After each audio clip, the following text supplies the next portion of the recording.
Over the last few thousand years, we have warped our own history. Our stories of the past have been changed, altered, mistranslated, and completely been misunderstood as we rounded the curve on the precession of the equinox. Modern views of our history account for many things, but completely dismiss many very important pieces in the puzzle. For example, the pyramids of Giza. There is no modern theory that accounts for how these could have been made. Individually, each block cannot be pulled even with 50 men pulling it, let alone drag it for hundreds of miles and then stack them on top of each other 450 feet in the air, in such a precise way that even modern technology can't achieve. Not to mention having it lined up precisely with both Orion's belt, a golden mean, and Fibonacci spiral, and be a primary nodal point of every sacred site on the planet. And that's just one example. Our history is not what we think. Many things that we've been led to believe to be true simply is not. This has got to be the biggest.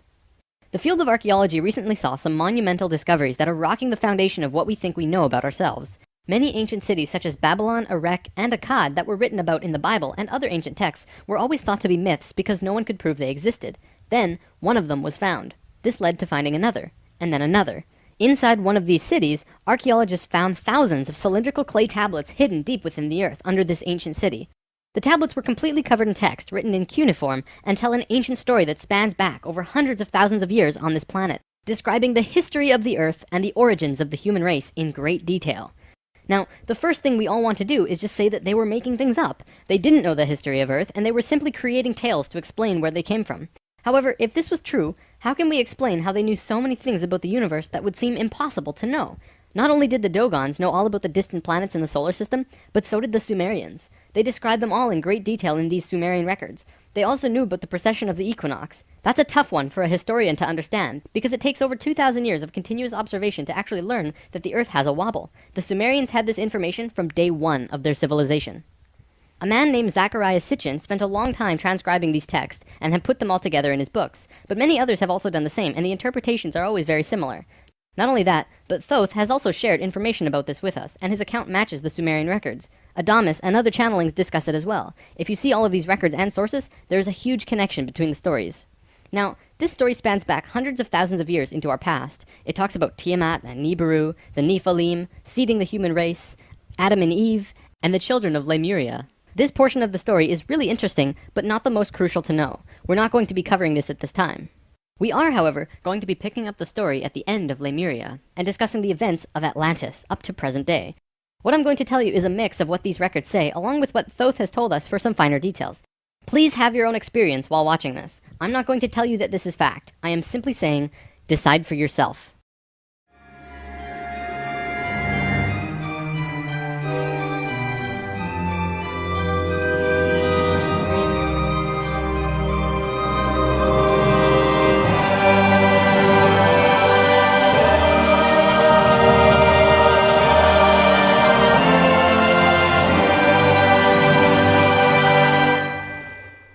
There was a time, long ago, when humans existed at a very high level of consciousness. We were interdimensional and were very psychic. We communicated through thought and emotion, much like how animals do rather than speaking or writing, which would seem very primitive. We lived primarily on a large string of islands called Lemuria, but there was a consciousness shift. We moved up in consciousness, and the islands of Lemuria sank beneath the oceans.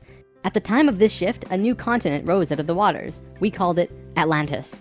Back in the early 1900s, the spiritual path of the United States was similar to what's happening today. People began to learn about meditation and study ancient lands like Atlantis and Lemuria. We actually found quite a bit of evidence that Lemuria existed, and it had to do with coral.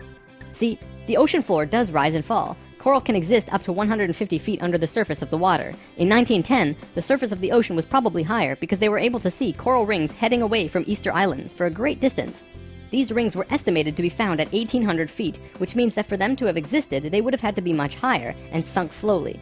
Probably more important, they also found the exact same fauna and flora from the Hawaiian Islands all the way to the Easter Islands. This is a great distance, but if you look at a map, you'll see a long string. That string, according to Thoth, used to run along the western shores of Lemuria. It is only on these islands that have the same flora and fauna. Same trees, bugs, bacteria, everything. Science can only explain this if there were closer land bridges between these islands at one point. Although we were studying this at that time, World War I began soon after, and we lost interest in spirituality and the ancient lands for a very long time. After the sinking of Lemuria and the rising of Atlantis, at first the human race became scattered. We moved to various islands and continents all over the world because we didn't have a home. Yet, we didn't know where to go. At that time, there were about 1,000 humans at a very high consciousness, more than all of the rest. They were called the Nakals. Today, we know them as ascended masters. The Nicals began preparing Atlantis to be our new home. They projected their energies across the surface of the continent in the form of the Tree of Life, not with 10 circles, but with 12, an extra on top on the island of Udal, and an extra on the bottom in the water. There were 10 components on the mainland, and even though it extended over hundreds of miles on the surface, it was projected to the accuracy of a single atom. We chose to move to Atlantis because of the Kundalini. In humans, the Kundalini is often referred to as the energy serpent that runs up and down your spine. When activated, it provides an immense amount of energy through all of the chakras. The Earth itself also has a Kundalini because the Earth is alive, like an organism, running from the center of the planet to a specific place on the surface. Wherever the Kundalini resides, the people there become the spiritual leaders of the world. The Earth chose Atlantis to be the new energetic center of the planet. After Atlantis, the Kundalini moved to the mountains of Tibet, which is why the Buddhists were the leaders in pure spirituality for the last 13,000 years. It was a very pure place. It moved again within the last 10 years, but that's a story for another time. If you want to read more, check out the book The Serpent of Light by Drunvalo Melchizedek. Suddenly, in a single day, the Nicals breathed life into the Tree of Life on the surface of Atlantis. This created vortexes of energy rotating out of each and every circle. Once the vortexes were established, the children of Lemuria began to be called forth. Millions upon millions of Lemurians who had settled all across the planet began to be pulled toward Atlantis. A great migration began. However, the Lemurian body of consciousness had only reached the age of 12 as a planetary consciousness. Because we were right-brained, we were a female species, like a 12-year-old girl. And some of our centers weren't working yet. They had worked with these energies, but only mastered 8 of the 10. Each migrating Lemurian was attracted to one of these 8 centers on Atlantis, depending on the nature of the individual. There, they settled and began to build cities. That left 2 vortexes with nobody using them, not a single person. These 2 vortexes were pulling life toward them, and in life, you can't have an empty place. Life will find a way to fill it. Similar to if you were driving along a freeway, following another car, and you drop too far behind, someone will fill the place. That's exactly what happened on Atlantis. Though the Lemurians had only filled 8 of the vortex areas, Mayan records state clearly that there were 10 cities in Atlantis when it fell. You can see these records in the Troano document, which is now located in the British Museum. This document is estimated to be 3,500 years old, and it describes in detail the sinking of Atlantis. To fill these 2 empty vortexes, according to Thoth, 2 extraterrestrial races stepped in. Not 1, but 2 completely different races. The first race were the Hebrews, coming from our future. Thoth says that they came from off-planet, but we don't know where exactly. The Hebrews were kind of like a kid who went through 5th grade and didn't make it, so they had to do that grade over again. They learned all the math, the left brain stuff, but they didn't get the right brain aspect of evolving consciousness, the doing. They didn't graduate to the next level of evolution, so they had to do it again. They knew a lot of things that we didn't know yet and brought many concepts and ideas to us that we weren't aware of yet. Now, if this is true, this would explain quite a few things about the Hebrew people in general. They seem to have many sacred geometries hidden within their culture. It also puts perspective on the story of Exodus. Perhaps Moses incarnated into that lifetime to free the Hebrews because they were not direct descendants of humans and were being treated unfairly.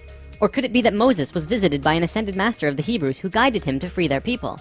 Given what we know about dimensions and consciousness, it definitely puts a fresh perspective on old stories that didn't make much sense. We could talk about this more, but let's continue for now. There were no problems caused by the Hebrews coming to Atlantis. They actually benefited our evolution. The other race that stepped in caused big problems. These beings came from the nearby planet of Mars. See, according to Thoth, Mars looked very much like Earth a little less than 1 million years ago. It was beautiful. It had oceans and water and trees that were just fantastic. But something happened to them, and it has to do with something called the Lucifer experiment. From the very beginning of creation, everything is simply an experiment. Creation itself was just consciousness creating and inhabiting itself in that creation. There is no divine plan. Spirit can do whatever it wants. Having said that, if Spirit decides to cut itself off from the rest of consciousness and create a separate reality on its own, it can do that too. This is called the Lucifer experiment.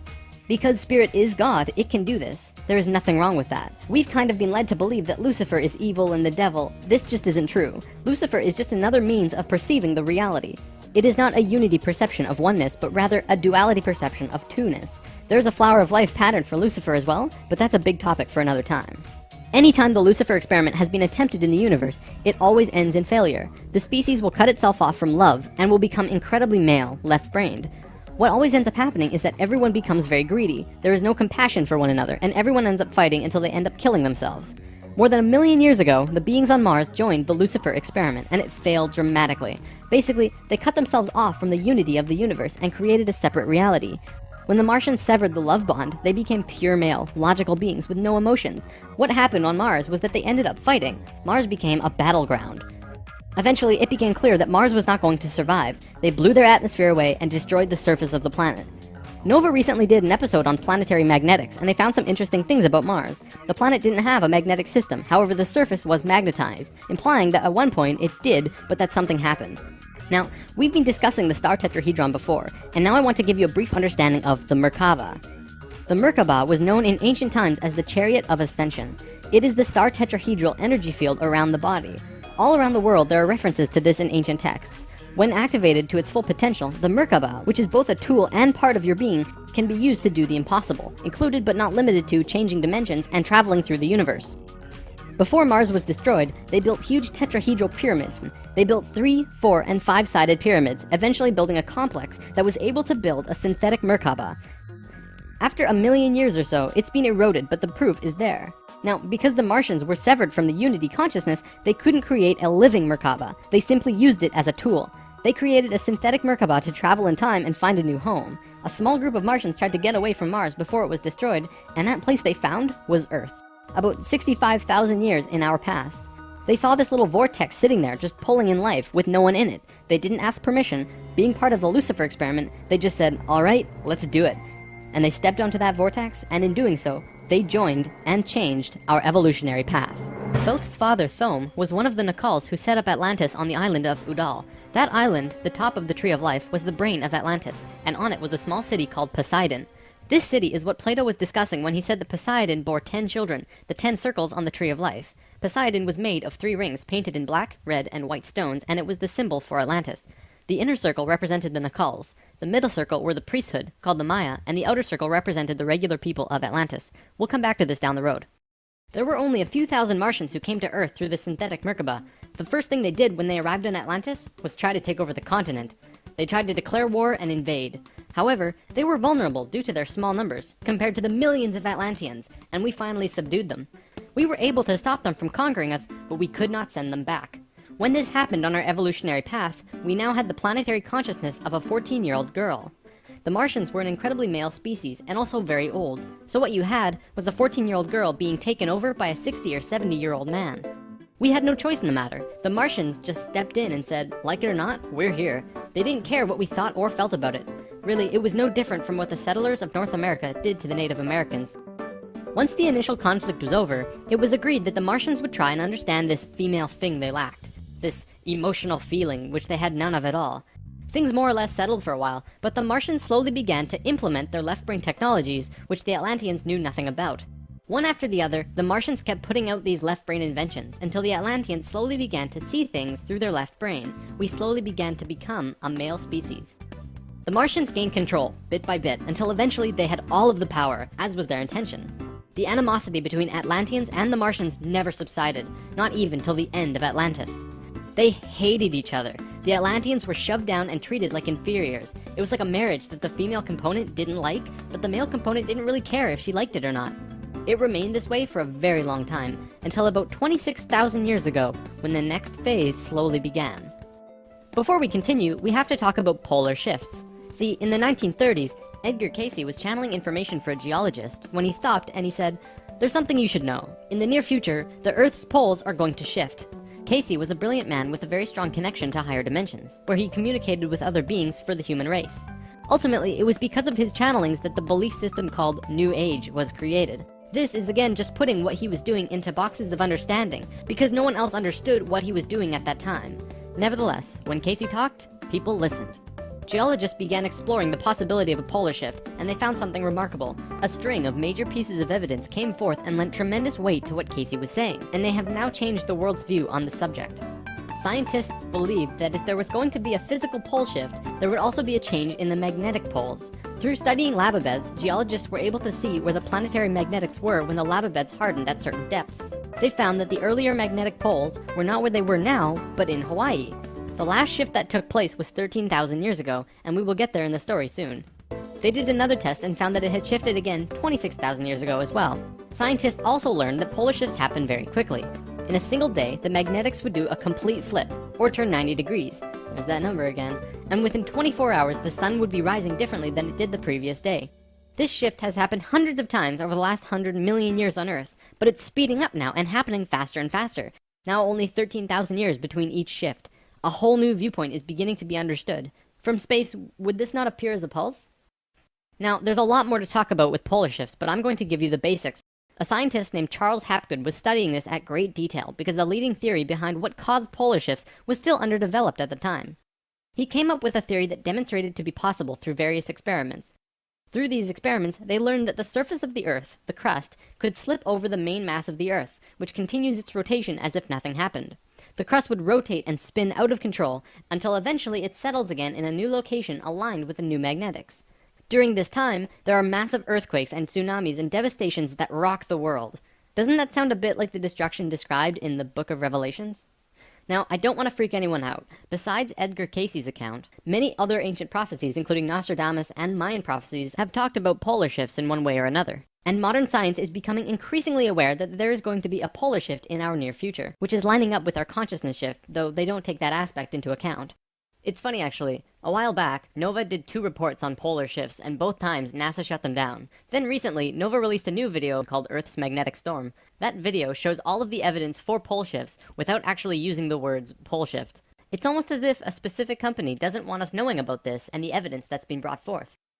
Polar shifts are directly related to the magnetics of the planet as well. Planetary magnetics are supposed to look like this, but the reality is much different. Our magnetics have been weakening over the last 500 years or so, and today, they look a little more like this. It was the magnetics becoming more and more warped that's causing many of the problems we've seen in the last 20 years. Birds follow the magnetics of the planet to migrate, and they've been ending up in places they shouldn't be. Whales were continually beaching themselves in the 90s because they followed these magnetics, which led them to land where there should have been water. As for humans, you know how on the night of the full moon there are more rapes, murders, and violent crimes than any other night of the lunar cycle? Well, the moon affects the magnetics of the Earth, slightly. But the magnetics are so warped right now, it's affecting how we think and act as a planet. Our collapse of social structure is related to the geomagnetics of the Earth. Or perhaps it's the other way around. There's one other thing that we need to discuss about polar shifts. They always line up with a consciousness shift. They are interrelated. Thoth lived on Atlantis for a very long time, and he told us that he saw the Earth shift 5 times, watching the sun rise in the east, and then the west, then the east, then the west. This is how to explain why during a consciousness shift at the end of Lemuria, it sank beneath the oceans and Atlantis rose. If the crust was spinning randomly around the planet, many geological events such as continents rising and falling would take place. Now that we have an understanding of polar shifts, we can continue with this drama on Atlantis. 26,000 years ago, we were exactly where we were today on the precession of the equinox. We had gone through our falling asleep phase, and we were about to begin waking up. It was at this point that there was a small consciousness shift. We actually went down in consciousness, not up. A piece of Atlantis about the size of Rhode Island sank into the ocean. This caused a tremendous amount of fear within the Atlanteans, because they thought they were going to lose the whole continent, like what happened with Lemuria. Because of the consciousness shift, one of the bigger things they lost was their connection to the future. They couldn't foresee big events such as the potential sinking of their home. After about 200 years, this fear began to subside. Now, in both the Bible and the Sumerian records, the accounts of Adam, Eve, and all of their children were recorded to have exceptionally long lifespans, like 900 years or so. So 200 years for us back then is like 20 years for us today. We'll explain how we got there soon. Things kinda settled for a while, and then between 13,000 and 16,000 years ago, a comet approached the Earth. Because we were living at a high consciousness across all dimensions, the Atlanteans became aware of it before it hit. A great conflict occurred in Atlantis. The Martians, who were in the minority even though they were in control, wanted to blow it out of the sky with their laser technology. However, the Nakals had learned of the comet's true nature, and the Atlanteans protested. They said that the comet was in divine order. They had to allow it to take place naturally. Let it hit the Earth. That's what's supposed to happen. The Martians fought the Atlanteans, but in the end they gave in. The Martians agreed to let it hit the Earth. When the time arrived, it came screaming into the atmosphere, plunging into the Atlantic Ocean just off to the western shores of Atlantis, near where Charleston, South Carolina is now, only that was at the bottom of the ocean at the time. The remnants of the comet are now scattered across 4 states, and science has definitely determined that it hit at least 12,000 years ago, if not more. They're still finding pieces today. Although the main portion struck near Charleston, a few fragments actually hit the main body of Atlantis, crashing into an area right where the Martians were living, killing a huge portion of their population. They were pissed. They said, "It's all over, we're divorcing you, and we're gonna do whatever we want. You can do what you want, but we will never listen to you again." We know this whole bit. We've seen it in divorced families throughout the world. And the children? Well, look at our modern world today. We are the children. You can guess what the Martians did next. Their primary interface with the reality was control, and when their anger rose to meet their desire for control, they decided to take over the Earth. They began to once again create a complex like the one they built on Mars long ago to try and create another synthetic Merkaba. If they had succeeded, they would have gained control over everything on the planet. The only thing was, around 50,000 Earth years had passed since they had built a Merkaba, and they didn't quite remember how to do it. But they thought they did. The Martians built the buildings in Atlantis. They set up the whole experiment, threw the switch, and lost control. The destruction was immense. In this reality, you can hardly make a greater error than to create an out-of-control Merkaba. The experiment began to rip open the dimensional levels, not the higher ones, but the lower ones. To give an analogy, if you took a knife and slit open your stomach, the stomach acids would seep into other parts of the body that it's not supposed to be in. That's like ripping open the dimensions. The Martians almost destroyed the Earth. The environmental disaster we are experiencing today is nothing in comparison, though today's disasters are a direct result of these events. Because of this tear in the dimensional levels, a huge number of lower dimensional spirits and beings were thrown out of their comfort zone and into these higher levels. They were forced into a world that they did not know or understand. To survive, they needed bodies and began automatically entering into the bodies of people. For every human body, there were hundreds of lower dimensional spirits inhabiting them. These beings were Earthlings like us, but very different, not coming from this dimension. It was a catastrophe, probably the biggest the Earth has ever seen. The reason the Nacals were special wasn't just because of their incredibly high consciousness, making them like guides of Atlantis. They also had achieved what today we call immortality. Let's just say they figured out a way to keep their body healthy and young for as long as they chose, and could choose to pass on whenever they desired it. When reincarnating, they do not suffer the great memory loss that we do when we incarnate. They did it through their expanded consciousness and tantric interdimensional sex meditations. This is how Thoth was a priest king of Atlantis for thousands of years and stayed on Earth until 15 years ago when he gave all of his memories and understanding about sacred geometry to a man named Drunvalo Melchizedek. The Merkaba is formed out of 3 star tetrahedrons overlaid on top of each other. 2 of them are counter-rotating and the third is stationary. When the Merkaba is formed with the unity consciousness, it is formed internally with love. When it is formed externally through the Lucifer experiment, it does not have that love and can become unstable very quickly. The Martians' attempt at controlling the world took place on one of the small islands in the west of Atlantis. This place today is known as the Bermuda Triangle. It's a triangle because the top of the stationary tetrahedron of the Merkaba is actually sticking out of the water there, which causes a huge electromagnetic imbalance in that area. Many planes and boats have reported to have gone missing there. They just vanished without a trace. The imbalance is multidimensional, and in many cases, these ships and planes have been sucked into different dimensions, never to be seen again. That Merkaba is still there on the seafloor today, but from what I know, it's going to be corrected soon. The Nacals did their best to save Atlantis. They sent most of the lower dimensional beings back, at least as many as they could, and sealed up the dimensional tear. Despite this, the situation got really bad, really fast. All of the economic systems collapsed. Financial, social, and all concepts of how life ought to be completely broke down. Everyone on Atlantis began getting sick with weird diseases, and the entire continent went into a state of survival. Life was no longer about living. It became about surviving until tomorrow. It was a literal hell on Earth. The Nacals had no idea what to do. They were children compared to the events that had been thrust upon them. So they prayed. They prayed to the highest levels of conscious life in the universe, asking for help from anyone who could hear them. The problem was reviewed on many high levels of life, who I am drawing as the Justice League because the 11th and 12th dimensions are completely incomprehensible to us in our current state. What they told us was this: we were going to fall. We were going to hit rock bottom, level 1, the lowest place we possibly could be in the universe and still survive. Also, we were changing polarity. We were no longer a female species, so we were starting from square one as a male species. And finally, and this was the shocker, we would only have 13,000 years to return to Christ consciousness. Normally, it takes hundreds of thousands of years for a species to get to Christ consciousness. We had to do it in a fraction of the time. If we didn't, we would not survive. This has never happened before in the universe, ever. Thoth, who was the priest king of Atlantis at the time, learned that they would have to perform this experiment on themselves. They received instructions from the highest levels of life and they went on their way. Thoth proceeded with a being named Ra and Aragat, who were previous kings of Atlantis, and began the experiment. To understand what they did, we have to talk about consciousness grids.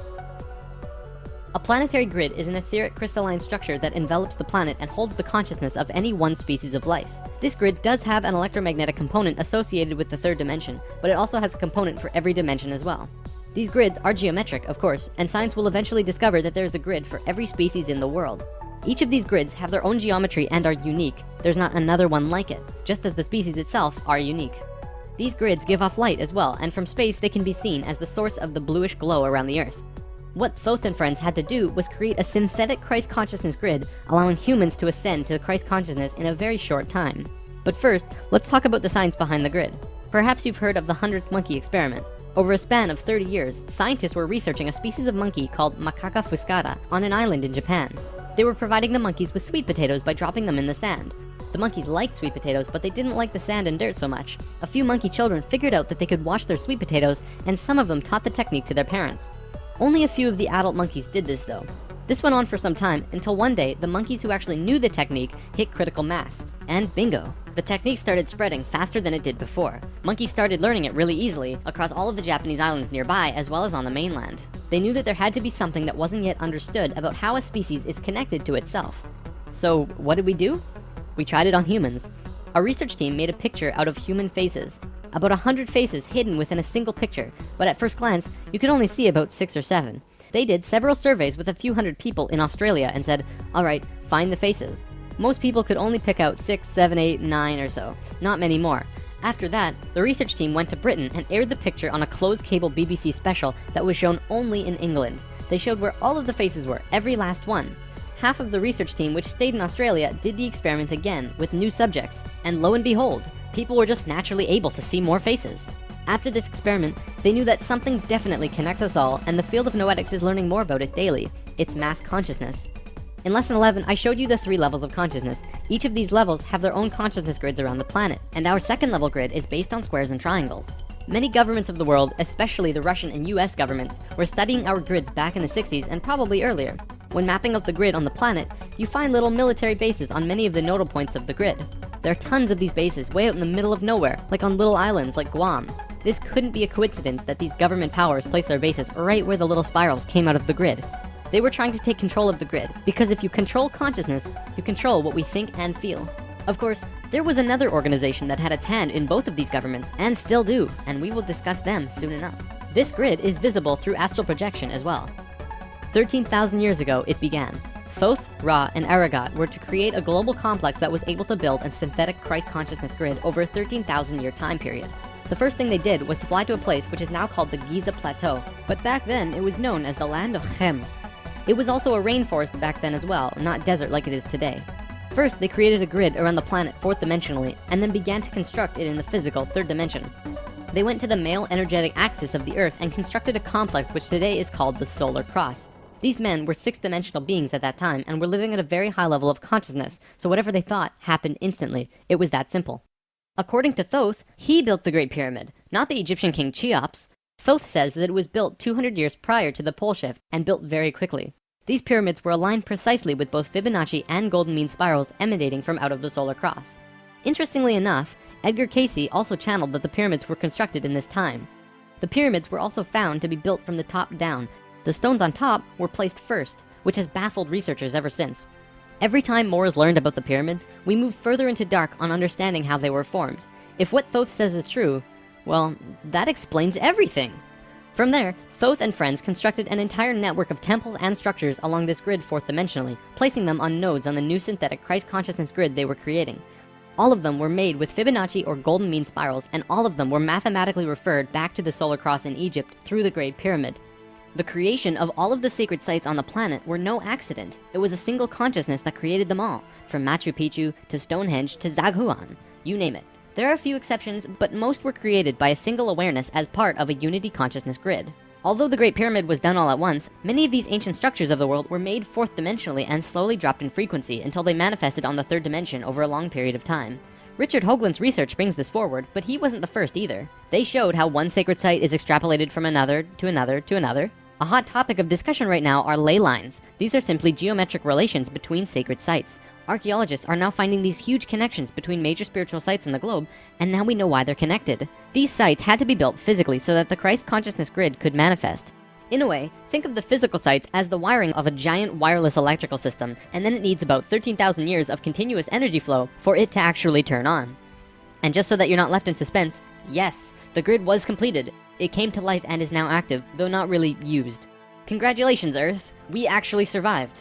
Not only has Thoth told us this in person, but he's also written it down in the Emerald Tablets. These tablets were left in the Great Pyramid thousands of years ago. There are 12 tablets in total, formed from a substance created through alchemical transmutation. They are imperishable, resistant to all elements and corrosion. Their atomic structure is fixed in place, and no change can ever take place. In that respect, they violate the material laws of ionization. These tablets share a great wisdom, and you can read them at over 100 different levels of consciousness, and you will always understand them differently. If you're interested in this stuff, you should definitely consider reading them. As you can probably tell, Thoth plays a pretty large role in what happened. Most of this information comes from him. Thoth also provided most of this information about the flower of life and its geometric relationship to consciousness with us. And this stuff is tied intimately to the geometry of the universe. Considering the quality and quantity of information that he has shared, it makes you really start considering that this next part can be true. The Great Pyramid has a legendary missing capstone. According to the Emerald Tablets, deep under the Great Pyramid there's a room called the Hall of Records. This room was not built by Thoth and long predates the Atlantean civilization. Within the Hall of Records is the capstone of the pyramid, which is 5.5 inches high, solid gold, and completely holographic image of the Great Pyramid. It has all of the little rooms and everything. However, this leaves us with a 24 square foot piece of the Great Pyramid that's missing. If what Thoth says is true, that missing piece actually belongs to a very special airship that exists on Earth. And the way to the airship is through the Sphinx. The Sphinx, according to Thoth, is not 12,000 years old, but dates back over 5.5 million years on Earth. Deep under the Sphinx, about 1 mile down, is a round room with a flat floor and flat ceiling. Inside this room is the oldest synthetic object on Earth. The object is about 2 city blocks in size. It's round like a disc and has a flat bottom and top. It is also only about 3 atoms thick, except for a pattern on the top and bottom which looks like this. This pattern is 5 atoms thick. Thoth says that it's powered by consciousness, thoughts, and feelings, and connects with your own living Merkaba, which means that it becomes an extension of you and your own energy fields. The ship is also intimately connected with the spirit of the Earth, and is the protector for the whole planet. Thoth built the pyramid the way he did to fit with the ship. When on top of the Great Pyramid, it creates this image from above. The disc ship has a circumference equal to the perimeter of the Great Pyramid. As we discussed in Lesson 11, whenever that ratio appears, life occurs. This ship can only be used by the purest of souls. See, whenever we approach the point in the precession of the equinox where our poles do these shifts, we become very vulnerable. Things often degenerate, and while things become chaotic, there are often other species who wish to take us over. This has always happened, not just with us, but with all evolving consciousness. Every time a takeover seems imminent, a very pure person will find their way to the ship and raise it into the air. The Earth and Sun will connect with that person and give him or her great power. Then, whatever that person thinks and feels will happen. And think about it. If consciousness is the primary core component of the entire planet, does it not make sense that it would have its own defense mechanism? This defense is an airship that plugs into the Earth and the Sun, allowing the Earth to have protection. Our takeover event actually already happened, the same year the Christ grid was activated. The year was 1989, and we were having some troubles with the Greys, a race of ETs who were slowly plotting takeover due to a previous scuffle we were having. A very pure woman in Peru made the ascension process into the Christ consciousness grid and found the ship. She tuned it to the frequency of the 4th dimension, where she raised it through the Earth and into the air, and manifested a situation for the Greys to leave. Within a very short time, the Greys began getting sick, and remained sick for as long as they stayed here. They have been forced to leave for now, and we are once again safe. The ship is a warship in that whatever race is trying to take over, the person will just think them away, think up a situation, and force them to leave. Returning to the events on Atlantis, after completing the complex in Egypt, Thoth and pals returned to Atlantis, where they waited for about 200 years until that critical point on the precession of the equinox where the poles would shift. They knew that Atlantis would sink, and they would be ready. Previously on Thoth and Pals! Thoth, the poles are shifting. Oh, the pole shift? Yeah, whoa, what's wrong with your eyes? I don't know. When Thoth first saw signs of the polar shift, they returned to the land of Chem and raised the warship into the sky. They went to Atlantis and picked up the Nacals. The Nacals weren't just passengers though, and each and every being was working in unity to create a very powerful Merkaba around themselves and the ship. They returned to the Great Pyramid and landed the ship on top, forming the phi ratio with the pyramid. And then, it happened. The poles began to shift, and human consciousness began to plummet. Simultaneously, the electromagnetic and magnetic fields of the Earth collapsed, and all life on the planet went into the Great Void, the 3.5 days of absolute blackness described by many ancient cultures in the world. The Emerald Tablets say that whenever we go through a polar shift, we go through a void space as we change our frequencies for about 3.5 days. This is also in the Troano document, depicted by 3.5 stones painted black. This refers to a time when we go through what science calls the electromagnetic null zone. During the pole shift, a phenomenon takes place where everything just seems to disappear for a certain time. Usually it's between 2 to 4 days, and the last time it was 3.5 days. Here's where it gets interesting. What happens to us does not usually happen to a normal species, because most advanced species will have their Merkabas handy at the time of the shift. We didn't, due to our little crisis, and we got sucked into the void space without protection. This resulted in us losing our memories. Science realizes that all of our memories are connected through cells in our brains as well as fields around our heads. What is not entirely understood by science yet, at least not directly, is the connection our memories have with the planet itself. We've discussed this before. The magnetics of the Earth affect how we think and act. The Merkaba is an electromagnetic field that you create around your body that can serve as protection from void as you're consciously going through it. What happened to us when we didn't have that protection? It was a clean wipe. When we existed on Atlantis, we were living at a very high level of consciousness in a higher dimension. We had extremely advanced and sophisticated bodies and minds, and were capable of practically anything, living in a dimension where molecules were spaced so far apart that consciousness could interact with them without physically moving. It's hard to explain because you can literally shape your environment immediately through your consciousness in these higher frequencies. In that sense, we were creators, knowing and understanding oneness, beings of love. But then we fell. We dropped back down to this place called the third dimension. We also fell in consciousness back to zero. We forgot how to use the pineal gland, and it slowly shrunk to the size it is now, like a raisin, where it's supposed to be eyeball size. When this happened, we forgot how to breathe source energy into our bodies, and our lifespans went kaput. Eventually, we went from 900 years to what it is today. We had not experienced this dense reality that we had before, at least for a very long time. We were kind of like a supercomputer that gets completely wiped. No operating system or anything. We had these advanced physical bodies, but we didn't know how to use them. This is why today we are so physically advanced compared to pretty much all the other animals in this third dimension. For a time, the survivors of the Atlantean fall, and there were a few, were literally hairy barbarians. We even had to rediscover fire. The reason we're having such a hard time finding evidence of Atlantis is because for the most part, the events of Atlantis took place on a much higher dimension than our physical Earth exists on right now. Everything I've drawn of Atlantis can't be taken as that's what it looked like, because it didn't. This landmass did physically exist, but the Atlanteans were not inhabiting that dimension of its existence. If the warship hadn't been protected by the Merkaba, the Nacals would have lost their memories. They retained their memories when the Earth came out of the void and began their work once more. Thoth and 1/3 of the Nacals went to the Island of the Sun in Bolivia. Aragot and 1/3 went to Tibet, and Ra and the remaining third went to Egypt, where they waited. Now, we're going to begin bridging the gaps between this story and our current history. In between the fall of Atlantis and the dawn of our first civilizations, who were the Egyptians and the Sumerians, there was a 6,500-year gap between them. What was happening to us in that time? We have to look at this precession chart again. This is where we fell in consciousness, point C, and this was our falling asleep phase too. Thoth, Ra, and the Ascended Masters were waiting until point D. They had to wait for humans to just evolve themselves over a 6,500-year time period until they were advanced enough to actually receive this new information that they were going to provide. Sometime in here was when the flood of Noah occurred. Because of the pole shift, the Earth went through an ice age. This is scientific fact. When the ice melted, it would have caused massive flooding. DNA is the physical manifestation of who you are. It is your soul's physical aspect. What we are seeing in DNA is changes in the codons. There's 64 possible codons in DNA, and humans only have about 22 or so. What we're finding is that there are 6 more codons being activated within these children, and they are choosing 2 of the 6. These kids are what we call indigo and crystal children, and probably the super psychics as well. Now, this is a chromosome. Basically, what this is lots and lots of DNA wrapped into this weird H-like shape. This is located in every cell and is part of your body of consciousness. What Thoth tells us is that every level of consciousness seen here not only has its own consciousness grid, but its chromosome change as well. The second level, where we are now, has 44 and 2 chromosomes. To any scientist, this is basic biology. The first level, however, has 42 and 2, and this third level has 46 and 2. The fourth and fifth have 48 and 2 and 50 and 2 respectively. The primary physically visible difference between these DNA in all life is height. The first level has an average height of 4 to 6 feet tall. The second level, us, has an average height of 5 to 7 feet. Third are about 10 to 16 feet, which we are about to translate to. Fourth is 30 to 35 feet, and the last is 50 to 60. You may remember a being named Metatron, the Hebrew archangel who is the perfection of what humanity is to become. He was 55 feet tall, that guy. The last 2 heights are far in the distant future for us, though.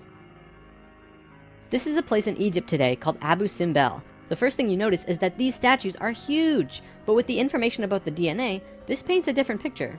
These beings would be in the 60-foot range if they were to stand. They were at the 5th level of consciousness. These beings on a different wall are 35 feet tall, 4th level of consciousness. Here are some 3rd levels as well.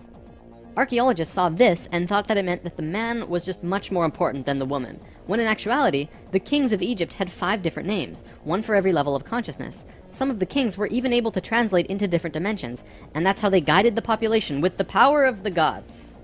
In Egypt, according to today's top archaeologists and researchers, the Egyptians and Sumerians both began their civilizations right around the same time from each other, within a few hundred years or so. Both of these civilizations emerged out of nowhere with perfect writing abilities that were not improved upon since. When they first emerged, they were extremely sophisticated and clear, and slowly degenerated over generations. No archaeologist can explain how this happened or explain how it could have happened. They placed Egypt and Sumer into a special classification called stair-step evolution. What happened was, one day, Egypt got its language, full and complete. Then the knowledge leveled off. And then it got another massive leap a little while later. Then suddenly, they knew everything about water and moat systems just perfect. Then, a little time later, bam, they're masters of hydraulics. How did Egypt and Sumer do this? Well, this is what Thoth said. When we were evolving on our own for 6,500 years, Ra and the Ascended Masters were waiting in an underground city beneath the Great Pyramid. We'll come back to this in a bit. Thoth's son Tat formed a group called the Tat Brotherhood, which is a secret group that still exists today as protectors and keepers of the sacred temples. Today, they're still connected to the Ascended Masters. So about 6,000 years ago, some members of the Tat Brotherhood would wait until they would meet someone who could understand what they were going to teach them. When they found someone, they would just tune their frequencies to the third dimension and walk up and tell them information flat out. They said, hey, if you do this and this happens. The Egyptians would say, wow, look at that. Then they would go underground, wait another little while, and repeat the process. Over a short period of time, the Egyptian and Sumerian evolution shot up in stair steps. As for the Sumerians, they also received a more detailed story by those who were assisting them. They described to the Sumerians in all of the details they remembered. They said, this is the history of the planet, write it down. The Sumerians knew about the precession of the equinox because they were told it by the Nacals from Atlantis. After this stair-step period, we began to fall asleep further. Things got worse once more. It was our falling sleep stage of precession, and although the Nacals had given us a boost, we were consciously dozing off. On that note, it's time for the story about the city under the pyramid. Keep an open mind about this because there is very little proof for what I'm about to say. For over 40 years, Drunvalo Melchizedek has been studying human consciousness through sacred geometry and spiritual teachers and masters all over the world. In 1996, he was contacted by a source in Egypt who said that something incredible had been discovered. A stone stele came out of the ground between the paws of the Sphinx into the daylight. They removed it and dug into the earth beneath the Sphinx. There they found a room with 3 tunnels leading off of it. One of the tunnels, which went to the Great Pyramid, had another tunnel coming off it, and it was shielded by a wall of light. Bullets could not pass through this field, and people could not even get close to it without feeling like they're going to die. The Egyptian government found a particular person who could turn off this field. They also had brought in Paramount Studios to film it, as they had filmed the opening of King Tut's tomb. They had a good relationship with Egypt. The government wanted several $1 million from Paramount, but at the last minute they asked for an extra $1.5 million under the table. Paramount was outraged and they backed off. Things were silent for about 3 months. Then Drunvalo heard from a source again who was involved in all this, who said that 3 men shut off the light field and went inside. They found themselves inside a very large building that went on for miles underground, which was really the edge of a giant underground city, which was really just one giant building. Then, a little while later, an Egyptian archaeologist named Larry Hunter began describing the same thing, but more detailed.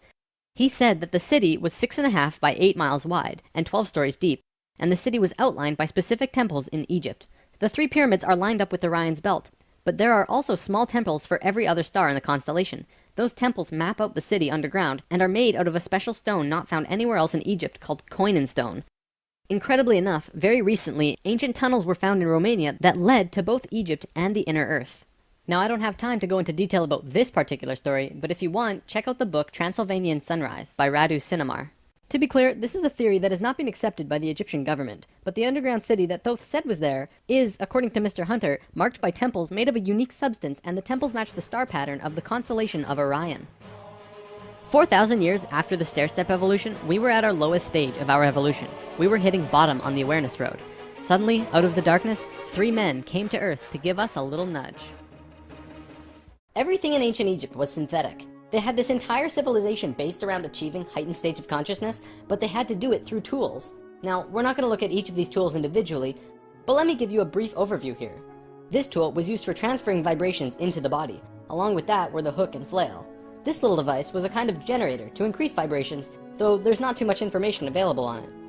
This thing, however, was their most important tool, the Ankh. They saw the Ankh as the secret to eternal life, and they used it not as a physical tool, but as an energetic one. They would use this form and Ankh their sexual energy. Now, this could be a huge topic on its own, like how energy travels up and down the body through a vertical tube between 5 energy channels that counter-rotate as they extend through the body. But basically, sexual energy is an incredibly powerful energy. We definitely abuse it today, but what the Egyptians knew was that when you had an orgasm, a very large amount of energy bursts from your root chakra all the way up your spine to the top of your head, and then it gets released. What the Egyptians would do was when the spiral of energy hit their heart chakra, they would onk the energy out of the back of their body and over their head and back into their body, where they would keep the energy and retain a massive energy boost. In other words, if you take a tuning fork and hit it, it will reverberate for a certain amount of time. Then, if you attach an onk on top of it and hit it again, it will reverberate at least 3 times longer. The Egyptians were doing this with their bodies. Moving on, when Atlantis was first formed, the Nacals set up something called a mystery school. This is the special type of school where you learn about consciousness, and you learn different aspects of expanding your own consciousness, and eventually getting to a place where you become immortal. It usually took a very long time to achieve this state, and that's why there were only about 1,000 Nacals in comparison to the millions of Lemurians at the start of Atlantis. The first Atlantean to reach the immortal state was a man named Osiris. Ancient Egypt's mythology tells a story about Osiris, a man who was killed and cut up into pieces by his brother in an act of rage, and then the pieces were scattered. This event, perhaps less exaggerated than the myths, actually did happen, and it took place on Atlantis. Osiris's wife and sister retrieved the pieces, and upon returning the final piece, they restored the creative energy flow and brought his spirit back into the body. Through doing this, Osiris became immortal, and he was the first immortal of Atlantis. This story is told throughout ancient Egypt on many temple walls, and I'm going to show you why. Osiris went through the 3 stages of consciousness. The first one was whole, the second was separated from itself, included physically, and the third was whole again. The Nacals used Osiris's understanding of how he became immortal as a template for how others could do it as well, only through consciousness, without needing to be cut up, of course. This eventually became what we would call the religion of Atlantis, but it was more of a deeper understanding that they were following. This template was also used in Egypt, which we will look at now. Through this stair-step evolution, we began to change from the first level of consciousness into the second. Before the fall, we had incredible memories. It wasn't this vague recollection that we have now, but today we might see it as full-tilt 3D holographic memory. After the fall, we still had a photographic memory, and could share these experiences with each other, which is called dream time. It is what the Aborigines of Australia still have today. Through the introduction of writing, however, we began to change from the first level of consciousness into the second. We lost our incredible memories, and became very separate from each other and ourselves. Thoth was the one who introduced writing, and if you look at ancient Egyptian culture, it even says, Thoth brought writing to us, as well as many other things. Now that we were in the second level, over time, things began to change, and a very serious problem developed, which if it hadn't been solved, it would have caused a major catastrophe in our own near future. Basically, in Egypt, the Ascended Masters had used Osiris's genetic coding of changing chromosomes to show others the path of ascension. They developed a system of 42 and 2 gods, with a lowercase g. They were actually called Neters. Most will recognize this one. His name was Anubis. There were 42 and 2 Neters who were representative of human chromosomes. Each one of them showed a specific pathway of life or human experience, and people would follow these understandings to learn more about their life or their own reality. The problem developed when both Upper Egypt and Lower Egypt became more separated from themselves, and the meanings of these Neters were lost. Over time, the drawings of these Neters changed, and the meanings changed with them. People had no idea what they meant. Then it got worse, when the Egyptian king Menes merged Upper Egypt and Lower Egypt into a unified country. Menes also merged the belief systems, so now you had 88 gods that people were fighting over to decide who was really God. This was an issue, because now they had people not knowing what to believe, completely lost, separated from their understanding of their own divinity and God. Things became separated further, people fought over which gods were really gods. Today, we look back and say, wow, they thought there were so many gods, when really, this wasn't the case at all. Even with the help from the Tat Brotherhood, we just couldn't get it right. There was one short period of Egyptian culture that most historians don't really understand. As it's written in ancient texts and hieroglyphs, for 17.5 years, there was a bizarre new ruler that completely changed how Egypt was run, and his name was Akhenaten. Before him, there were only kings. Akhenaten was the first pharaoh, which meant that which you will become. He was also, believe it or not, 15 to 16 feet tall, at least that's how he was always depicted, and had an elongated skull. Both of these aspects are related to Christ consciousness. Akhenaten abolished all previous understandings of God and tried to instill a one-God understanding in everyone. After 17 years, the majority of Egyptians revolted and Akhenaten was killed, soon to be replaced by someone else, returning to the old system. What actually happened? To correct the problem, Thoth got the help from Ai and Tia, who were the first immortals from Lemuria, and got them to mate interdimensionally to conceive a Christ consciousness being. Thoth said that he worked with the previous kings of Egypt to help achieve this, and Egyptologists find that Akhenaten came completely out of nowhere. It took some time, and there was a transitional period involving Amenhotep III, but soon Akhenaten was on the throne. Akhenaten used his time to bring Egypt back to a simple religion where there was one God, one reality. He used imagery of a sun disk to represent this. The priests in Egypt didn't like that because the religious beliefs were centered on the priests. Then he comes along and says, you don't need priests. God is within you, and you can access God from within your own selves. Well, they didn't like that. He also pulled the military back and said, don't attack unless someone else attacks first. The military didn't like him either. Plus, the people generally didn't like him because they enjoyed worshipping their many gods. Eventually, they disposed of him. After all that, what did Akhenaten do that evidently saved humankind? Well, he developed a mystery school, with the intention of showing a small group of humans a way to ascend into the immortal state. Usually, it took hundreds of years to reach the level of immortality, and Akhenaten had 17 years to produce results. This was a very close call, but he did it. He actually showed 300 individuals the path to immortality in this short time. So after the general population disposed of Akhenaten, these 300 immortals would go beyond Egypt. Thoth wrote in the Emerald Tablets that after ancient Egypt ended, he brought a man named Pythagoras into the Great Pyramid and taught him the geometry of the universe. That man then went on to found Greece, which was originally built upon schools for teaching geometry and the Platonic solids and all of that stuff. Thoth lived a lifetime here as well, where he was known as Hermes Trismegistus. Akhenaten's immortals became a group called the Essene Brotherhood. They first migrated to a place called Masada in Israel. Even today, Masada is known as the capital of the Essene Brotherhood. Now get this. In this brotherhood, there were two people in particular, a man and a woman. You might have heard of them. Mary and Joseph? See, it was part of the Ascended Master's plan that they would bring in a being who would show the pathway to Christ consciousness. He would come to Earth as a second-level being, a regular Joe, and achieve Christ consciousness through the course of his life. Then, the ascension process, the transitional experience from the second to third level, would go into the consciousness grid that was still being formed. He was able to transition because he was originally from these higher levels. That man is known today as Jesus, although his name at that time was Yahshua ben Hur. If Yahshua had not shown up, we would not have had that ascension experience available to us today. None of us would be aware that these higher levels of understanding even existed, and we would destroy ourselves. According to what Thoth said, Mary and Joseph mated interdimensionally. Mary could have been a virgin, physically, but she mated with Joseph in a way that would allow a soul from a higher reality to come down to Earth and have a human experience. Usually, this is impossible to do otherwise. Through Yahshua's work, he came here just like us, a total human being, but he went through these three important stages: final death, resurrection, and ascension, and gave us these experiences so that we could access them down the road. Now, as we all know, the story of Jesus has a missing piece. He was a child, disappeared for some time, and then showed up again when he was 30. In a book called The 18 Absent Years of Jesus Christ, the leading theories about where he went was actually out east to either the Himalayan or Tibetan mountains, where he became an enlightened guru. He brought his teachings back to the world after that. If you remember from part 1, the Kundalini of the planet was residing in Tibet at that time. They were very spiritually adept people living there, and remain so today. Now, on the topic of Christ, there's something else I'd like to bring up: the Lord's Prayer. Today, we know this as the only prayer that Jesus taught, but did you know it's actually a geometric prayer meditation?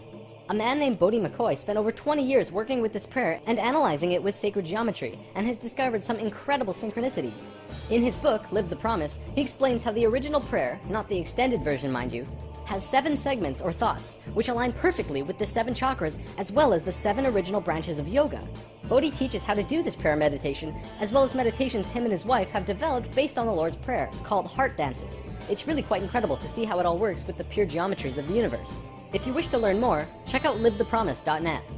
If you study Christian religion and Egyptian religion, you'll actually find that they parallel in almost every way except for the Egyptians' understanding of God. Most evidence shows that Christian religion came out of Egyptian religion, and then later they went back and discredited the Egyptians. Around 300 AD, there was a council called the Council of Nicaea, which was the syndication between the Roman political and religious authorities. Basically, the religious leaders and political leaders realized that they could unite and impose more influence on the people and control society through their unity. It's right around this time that we begin to see the manifestation of the New Testament, which was put together from scriptures and stories, some newer and some much older, which were renewed and superimposed on the life of Yahshua ben Hur, which today we know as Jesus of Nazareth. The term Christ actually stems back from much before the Bible. It comes from the word Christala, which is a word that derives from the original 7 core audible sounds of creation. When the creation of the universe occurred, the original tones were ka, ra, ya, sa, ta, ha, la. Christla actually was broken down on earth into 2 words, Christ, which soon became Christ, and Hla, which became Allah, which were broken down and changed through oral tradition. The symbol for Atlantis was 3 rings inside of the other. The inside were the Nacals, the middle ring were called Maya, and the outer ring were the Atlanteans. The Maya's job was communicating the messages from the inner circle out to the regular people of Atlantis. When Atlantis sank, the Maya took their knowledge, a crystal skull with memories of Atlantis, and their calendar, and went out to what today is called the Yucatan Peninsula, birthplace of the Mayan civilization. Their calendar is the most advanced, detailed calendar on the planet, and it has its roots in Atlantis. Over the last few hundred years, a group of people have slowly monopolized the entire world into what it is now. Today, there are 13 families that are among the richest families in the world. They have their hands in next to every organization and government and control over 95% of the money. They control our modern world from the very tippy top. Today, we like to call them the Illuminati, except that's not really who they are. The word Illuminati means enlightened ones, which was established long ago as a secret society that was focused around expanding knowledge through scientific and spiritual understandings. Secret societies were not originally bad, but rather consisted of those who just kind of got it. They understood information that the average person at that time would not accept and demonize. These societies had to be kept a secret because of the control that the church had and refuted against what they wanted to explore. This is where Freemasonry originally comes from. If you do the research on the time periods, what probably happened was that the church, who had the majority of the control at the time, probably infiltrated some of these organizations to make sure that they were not creating plans to expose information and destroy the world order that they had created. This led to the church exposing some of the societies as devil worship and blasphemous, and fear of these groups rose. Over time, many secret societies branched off by those who were corrupt or previously infiltrated by the church, and gained more control through the church and large organizations that were being established. Today, there exist 13 families around the world who pretty much own the world, with over 95% of the money and a lust for greed, power, and control. More and more information has become present lately that many of these families may have DNA that is different than the rest of the human population. It is speculated that they share DNA that was passed down from the Martian race or other species races. They contain no love or emotion and are completely power-driven. This brings us to the end of the human history story for spirit science, but of course, it's not really the end. For one, we've only really scratched the surface of discussing many of these topics. Secret societies, for example, would take another 2 or 3 lessons to really get into. Plus, the human history story won't end because we're still living it, and what happens next is ultimately up to you. This story, while seemingly unbelievable and at times outrageous, does explain a lot. Think about it. We've covered the Bermuda Triangle, the face on Mars, Jesus, what the Egyptians were doing, the rise of Greece, pretty much most modern religions, the reason we popped up out of nowhere 6,500 years ago, the stair-step evolution of those cultures, and the story of Atlantis, which has been elusive to us at the best of times. It also explains the Great Pyramids and their connection to all of the sacred sites on the planet, the Sumerian tablets, the Emerald tablets, Lucifer, and as for the Hebrews, if you read their Talmud, it actually seems to suggest that they're not from here. I'm not going to tell you to believe it, but it definitely puts some perspective on many questions and aspects about the world which we generally just don't have conclusive answers to. Take it with a grain of salt, though. After all, it is just a theory.